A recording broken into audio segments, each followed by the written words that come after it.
Hello and welcome back to Analysis Review. Even the proverbial Martian knows by now that Europe's economy is in trouble.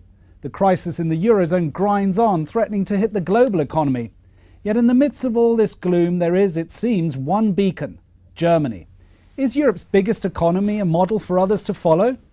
With me to discuss this are from Frankfurt, Ralph Atkins, our bureau chief there, and with me in London, Michael Steen, our recently appointed European economics correspondent. Welcome. Ralph, I'd like to start with you. You recently wrote a big analysis of the German economy, but I mean, just tell us quickly. I mean, 10 years ago, they were being seen as a bit of a basket case. Now they're a success story. What's happened? Absolutely. I think what's happened, what was important were the reforms that were made in Germany almost a decade ago under Gerhard Schröder, the previous chancellor, which led to greater labour market flexibility. And at the same time, we had a big push by the big German corporations and smaller companies across the industrial sector to increase their competitiveness, which they managed to do quite dramatically.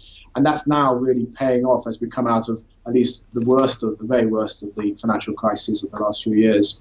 But isn't it a bit the same old German story of an export-driven boom? And this particular one, a lot of the exports are going to China, and there's talk maybe they're too dependent on China.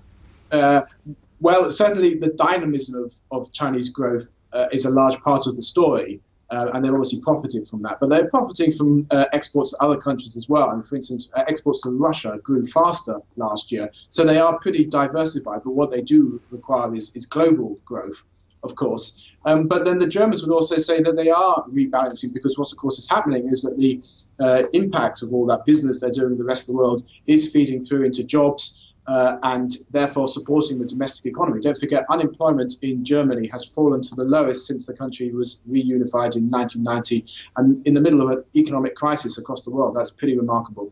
Right. Now, Michael, bring you in. I mean, look, talk of labour market reform, competitiveness, healthy exports. I mean, that sort of quick sketch of the new German model, or the old German model, if you like, is that really one that others are going to follow? I mean, there's lots of talk, but is there any evidence that others are trying to copy this? Exactly. I mean, what's not to like? I mean, they're in a very good place right now, and it does indeed, cause politicians in the UK, for example, to start talking about, oh, maybe we can emulate their vocational training and so on.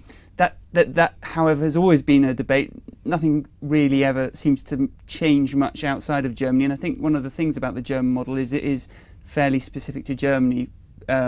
Not least, you've got the whole the Mittelstand, the small manufacturing companies in particular, and also the way the economy is built up. It's about 20% of German GDP is manufacturing, compared to about 12 in the UK. So you certainly can just transplant the model. Ralph, how does it look from where you're sitting?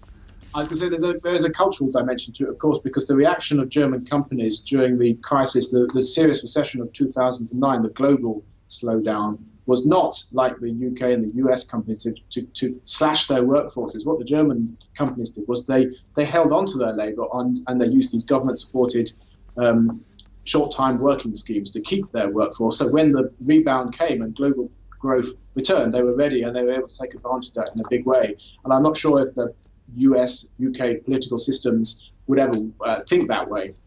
I mean, also, we shouldn't forget here that in Germany you talk of particular cultural dimensions. Well, one of them is that they themselves don't feel that everything is always that rosy. They say they've got problems, aging population, structural reforms that still need to take place. Is that not the sort of darker side? The shorter term, I think that the Germans now think that they can handle crisis. They've learned from the experience of the last few years, and they think that if there is for instance, a sharp slowdown in China, they're ready. They can survive. They survived 2009. They can survive anything. But you're right. The longer term, there are serious issues that the German population, the German economy faces. One of which, of course, is maybe the major one is the